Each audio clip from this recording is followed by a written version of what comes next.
When it comes to superheroes in animation, DC has been the undisputed king for decades. From Batman the Animated Series to Justice League Unlimited, DC has built a reputation for using animation to explore their characters in a way live action never could. But in recent years, things have changed. While DC still puts out animated films and shows, it feels like the energy, creativity, and cultural impact just isn't the same anymore. Meanwhile, Invincible, an R-rated Amazon Prime series based on a comic most casual fans have never heard of, has exploded into the most talked about Western animated series since Avatar. So the question is, why is Invincible dominating the superhero animation industry, while DC, despite having more famous characters, is struggling to stay relevant? And more importantly, what can DC animation learn from Invincible's success? The first and the most important lesson is simple: treat animation like it actually matters. Invincible is one of Prime Video's flagship shows. Amazon markets it hard, invests in production,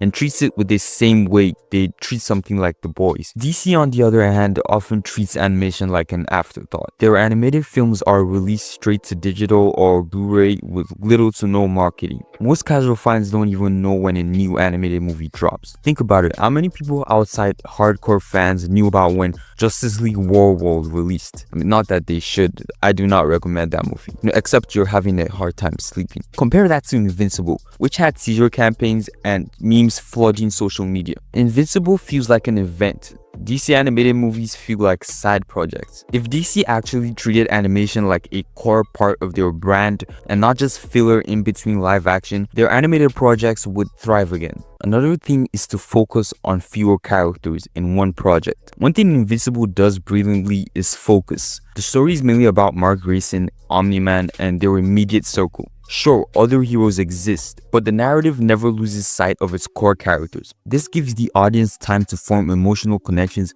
and watch the characters grow over multiple episodes. DC's recent animated universes have the opposite: too many characters and not enough focus. In the DCAMU, the Justice League, the Teen Titans, Suicide Squad, and the Bat Family were all introduced, but instead of building them up slowly, characters were either glossed over or killed off for shock value. In Justice League Dark Apocalypse, where almost half of the cast dies in still image flashbacks. How are we supposed to care about those deaths if some of the characters barely got any screen time before? Like, who even is this? Don't even get me started on Young Justice, and that show has to have at least 60 side characters. Like, who the heck is Arrowhead? And there's the Tomorrowverse, which brought an entire multiverse of randoms. Like, did they really think we were going to care about the fate of characters we didn't even know existed? Imagine if DC centered an animated series on just Team Green Arrow or the Bat Family, instead of cramming 800 characters into one project. Invincible proves that one compelling protagonist is enough to keep audiences hooked. Another thing is to use characters that people actually care about. This one ties directly into the last point. DC has the most iconic characters in the superhero genre: Batman, Superman, Wonder Woman, Flash,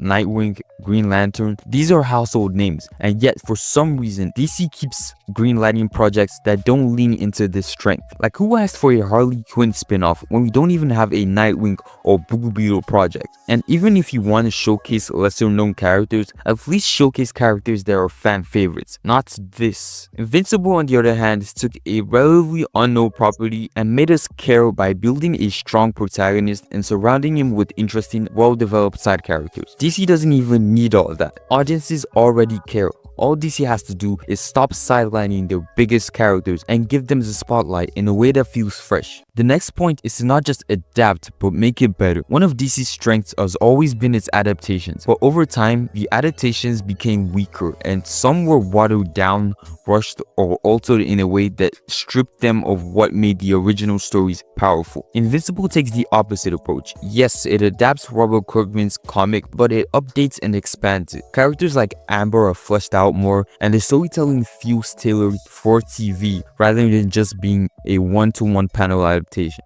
DC could learn by not just adapting comics, but reimagining them in creative ways. And when they do this, instead of cramming an entire graphic novel into a 75-minute film, why not expand it into a series where the story actually has room to breathe? And also, some comic fans need to chill. Not every adaptation needs to be the exact same thing. Some comic book fans are particularly toxic. If you don't leave their necks for changing stuff, how are they gonna make it better? This next point might not be necessary, but I think it was a key factor in Invincible's success. One underrated part of Invincible's success is its star-studded cast. J.K. Simmons, Steven Yeun, Sandra Oh, and the likes. These aren't just random picks, these are established and respected actors, making the show feel like prestige television. DC kind of had this: Jensen Ackles, Mark Hamill, Rosario Dawson, and even Michael B. Jordan, but they weren't marketed at all. Like, I saw a clip of the voice cast of Invincible on TikTok talking about season 5, while the voice cast in DC are just around.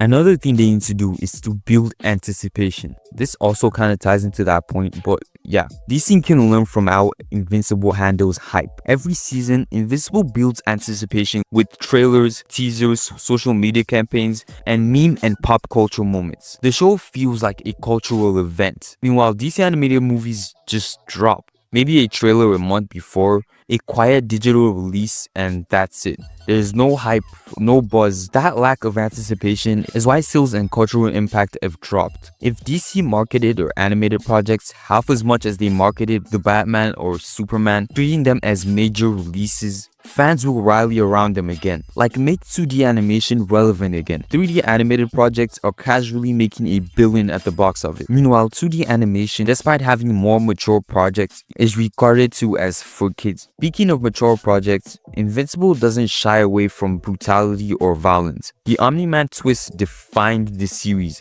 and got mainstream attention because it was bold and unapologetic. DC Animation kind of did this with Dark Apocalypse War, but we were actually supposed to care about these guys. And to be fair, while Dark Apocalypse War was a mixed bag critically, it got some significant attention. So maybe bold decisions do pay off. And by making bold decisions, I don't mean Batman and Batgirl hooking up. Can't believe I had to grow up through that. Also, one thing DC projects often lack is a consistent tone. Like, yeah, the DCAMU was mature, but Dark Apocalypse War was stepping way out of the line. And Young Justice was also mature, but not beheading kind of mature. The tonal shift between season 2 and season 3 was jarring. Meanwhile, Invincible has a clear, consistent tone, dominating the superhero animation space. DC Animation, they have the most iconic characters, decades of stories to adapt, and a legacy of animated classics. But they've fallen into mediocrity, treating animation like a side business, cutting corners in animation and voice acting, and failing to market their work properly.